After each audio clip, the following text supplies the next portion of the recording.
ही गोष्ट आहे शहरामध्ये राहणाऱ्या रमेशराव आणि त्यांच्या पत्नी सुलोचनाबाईंची. त्यांनी आयुष्यभर प्रचंड कष्ट करून स्वतःच्या अंगावरची साडी आणि जुने शर्ट वापरून एक सुंदर घर उभं केलं होतं. त्यांचा एकुलता एक मुलगा आदित्य याला त्यांनी इंजिनियर बनवलं. आदित्यचं लग्न मयुरी नावाच्या मुलीशी झालं. मयुरी अतिशय आधुनिक विचारांची, शहरामध्ये वाढलेली आणि दिसायला खूप सुंदर होती. पण तिच्या मनामध्ये संपत्तीचा आणि स्वतःच्या सौंदर्याचा प्रचंड असा अहंकार होता. लग्नानंतर अवघ्या काही दिवसातच मयुरीला घरामध्ये सासू सासऱ्यांचा वावर डोळ्यामध्ये खुपायला लागला. तिला वाटायचं की हे म्हातारे आईवडील म्हणजे आपल्या आयुष्यातील अडथळा आहेत.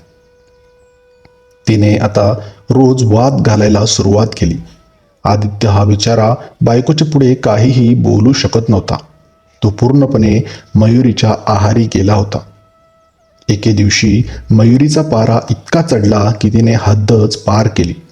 तिने रमेशराव आणि सुलोचनाबाईंच्या अंगावरचे कपडे एका बॅगेमध्ये भरले आणि त्यांना घराबाहेर ढकलून देत ती ओरडली, तुमची नाटके मला रोजचीच झाली आहेत. हा बंगला आता माझ्या नावावर हवा आहे आणि तुम्ही दोघे आजच्या आज या घरातून बाहेर पडायचं. मला तुमच्या तोंडाचं दर्शनही पाहिजे नाही.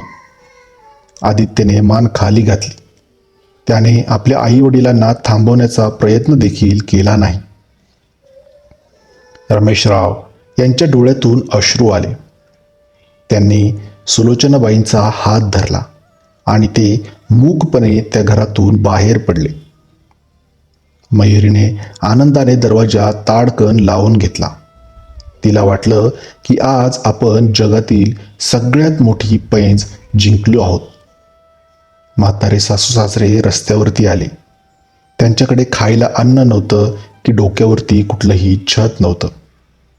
शेवटी त्या दोघांनी गावाकडच्या एका जुन्या मित्राच्या मदतीने त्यांनी शहराबाहेर एका अगदी छोट्याशा पत्र्याच्या खोलीमध्ये आसरा घेतला.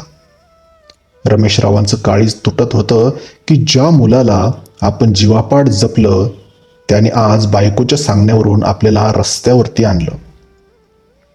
पण मित्रांनो, निसर्गाचा न्याय किती वेगवान असतो ही अवघ्या 2 दिवसातच मयुरीला समजणार होतं. त्या घटनेच्या बरोबर 2 दिवसानंतर मयुरीच्या माहेरची श्रीमंती आणि तिच्या वडिलाचा अहंकार अगदी समोर येणार होता. मयुरीचे वडील हे एका मोठ्या कंपनीचे मालक होते.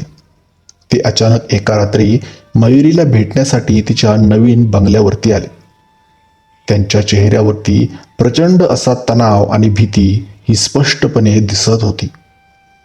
मयुरीने चहा आणला आणि विचारलं, बाबा काय झालं? अचानक कसे आलात? तिच्या वडिलांनी डोक्याला हात लावला आणि ढसाढसा रडत म्हणाले, मयुरी, आपण उद्ध्वस्त झालोय ग. माझ्या कंपनीमध्ये मोठा आर्थिक घोटाळा झालाय. मी बँकाकडून आणि लोकांकडून घेतलेले करोडो रुपयांचं कर्ज बुडालं आहे. आज सकाळीच CBI आणि पोलिसांनी माझी सर्व संपत्ती, माझे कारखाने आणि हा बंगला सुद्धा जप्त केला आहे. माझ्यावरती अरेस्ट वॉरंट निघालंय. मी आता पळून चाललोय. हे सगळं ऐकून मयुरीच्या पायाखालची जमीनच सरकली. तिच्या हातातील चहाचा कप खाली पडून फुटला. तिचे वडील म्हणाले, बेटा, आता या जगामध्ये आपलं कोणीच नाही. तू तुझ्या नवऱ्यासोबत आणि पैशासोबत सुरक्षित राहा. एवढं बोलून तिचे वडील तिथून निघून गेले. त्या क्षणी घराबाहेर पोलिसांच्या गाड्यांचा सायरन वाजत आला. पोलिसांनी आणि बँकेच्या अधिकाऱ्यांनी येऊन तो बंगला ताबडतोब सील केला. पोलीस म्हणाले, मयुरी मॅडम, हा बंगला तुमच्या वडिलांच्या नावावरती होता आणि त्यावरती बेकायदेशीर कर्ज काढलं गेले. त्यामुळे हा बंगला आणि घरातील एक एक सोन्याची वस्तू आता सरकारी खात्यात जमा झाली आहे. तुम्ही ताबडतोब लगेच हे घर खाली करा. हे सगळं ऐकून मयुरीच्या पायाखालची वाळू सरकली.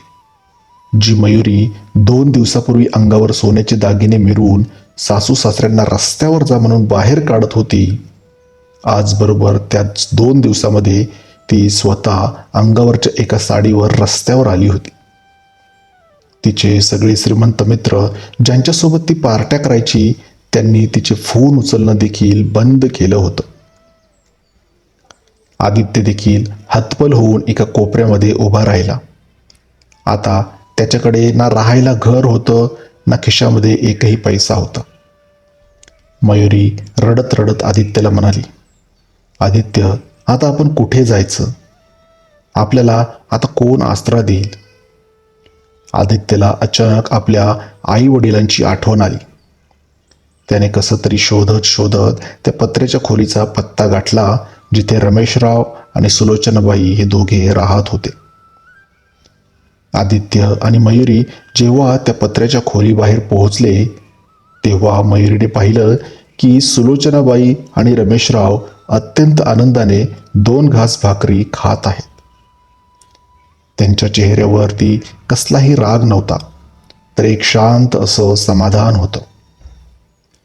आदित्य ढसाढसा रडत वडिलांच्या पायावर येऊन पडला आणि म्हणाला, बाबा, मला माफ करा. आमचं आता सगळं संपलंय. बँकेने घर जप्त केलंय, मयुरीचे बाबा देखील तुरुंगात गेलेत आणि आम्ही आता पूर्णपणे रस्त्यावरती आलोय. आम्हाला माफ करा आणि तुमच्याकडे आम्हाला राहू द्या.